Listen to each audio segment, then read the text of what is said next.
We're going to take a rock and we're going to break it down into a flat knife, projectile point, or whatever we're going to use. We're going to use a hammer stone. We're going to take this piece of wonderful obsidian from Oregon, and we're going to create a biface, something with two sides. This has many sides right now. This side, this side, this side, that side. So we're going to take it down. I'm going to use a stone, prepare an edge, and take off a blade. These are all useful things. Can be used in skinning, or it could be made into small projectile points.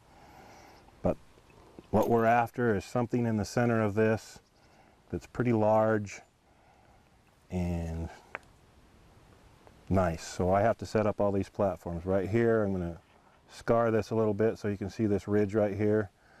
I'm going to take off a flake. I'll maybe even try to draw it on here. Just like this. I'm going to set up a platform over here on this back side, scratching off the sharp edge so when I hit this, it goes a long ways. And if I hit it right, I should have a nice blade. I hit it wrong. Well, we'll try again. Okay, I followed that ridge out. I kind of crunched it right here.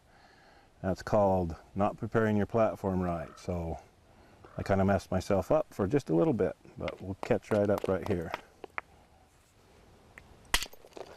There's a nice blade right there, thin, good for making a fairly large point. We're going to have lots of those left over. But right now I'm looking in the center of this rock.